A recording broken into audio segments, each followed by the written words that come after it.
ಉಗ್ರರ ದಾಳಿ ಆಗಿರೋದ್ರಿಂದ ಜಮ್ಮುವಿನಲ್ಲಿ ಭದ್ರತೆ ಹೆಚ್ಚಿಸಿರೋದು ಭಾರತೀಯ ಸೇನೆ.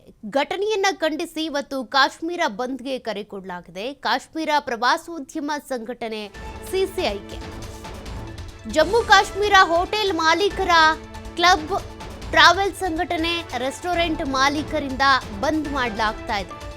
ಕಣಿವೆ ನಾಡಿನಲ್ಲಿ ಆಗಿರುವಂತಹ ಭೀಕರ ಉಗ್ರರ ದಾಳಿಗೆ ಸಂಬಂಧಪಟ್ಟಂತೆ ಈ ರೀತಿ ಆಗಿರೋದ್ರಿಂದ ಅಲ್ಲಿ ಹೋಟೆಲ್ಗಳಿರ್ಬೋದು, ರೆಸ್ಟೋರೆಂಟ್ಗಳಿರ್ಬೋದು, ಟ್ರಾವೆಲ್ ಸಂಘಟನೆ ಇವರೆಲ್ಲರೂ ಕೂಡ ಕಾಶ್ಮೀರ ಬಂದ್ ಮಾಡೋದಕ್ಕೆ ಮುಂದಾಗಿರೋದು. ಮತ್ತೆ ಭಾರತೀಯ ಸೇನೆ ಈಗಾಗಲೇ ಮತ್ತಷ್ಟು ಭದ್ರತೆಯನ್ನು ಹೆಚ್ಚಿಸಿರೋದು. ಇವತ್ತು ಕೇಂದ್ರ ಗೃಹ ಸಚಿವ ಅಮಿತ್ ಶಾ ಅವರು ಕೂಡ ಈ ಸ್ಥಳಕ್ಕೆ ಭೇಟಿಯನ್ನ ಕೊಡ್ತಾರೆ.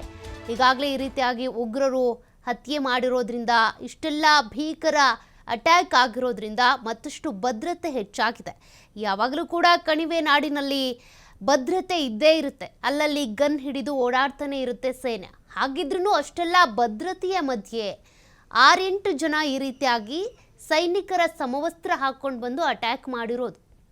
ಅದರಲ್ಲೂ ಕೂಡ ಅಟ್ಯಾಕ್ ಮಾಡುವಂಥ ಸಂದರ್ಭದಲ್ಲಿ ಹಿಂದೂನಾ ಮುಸ್ಲಿಮಾ ಅಂತ ಕೇಳಿ ಪ್ರಶ್ನೆ ಮಾಡಿ ಅವರಿಗೆ ಹಣೆಗೆನೆ ಗುರಿ ಇಟ್ಟು ಬಹಳ ಹಿಂಸೆ ಕೊಟ್ಟು ಮರ್ಡರ್ ಮಾಡಿರೋದು, ಹತ್ಯೆ ಮಾಡಿರೋದು.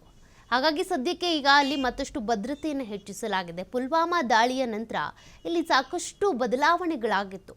ಇಲ್ಲಿ ಶಾಂತಿ ನೆಲೆಸಲಿ, ಜನರು ನೆಮ್ಮದಿ ಕಂಡುಕೊಳ್ಳಿ, ಇಲ್ಲೂ ಕೂಡ ಚುನಾವಣೆಗಳಾಗಬೇಕು, ಎಲ್ಲರೂ ಕೂಡ ಜನರು ನೆಮ್ಮದಿಯಿಂದ ಇರಬೇಕು, ಭದ್ರತೆ ಇರಬೇಕು ಅನ್ನುವಂಥ ಕಾರಣಕ್ಕೆ ಏನೇನೋ ಮಾಡಿದರು. ಆದ್ರೀಗ ಮತ್ತೆಲ್ಲವೂ ಕೂಡ ಮತ್ತಷ್ಟು ಹಿಂಸಾತ್ಮಕ ಸ್ವರೂಪ ಪಡ್ಕೊಂಡು ಬಿಟ್ಟಿದೆ.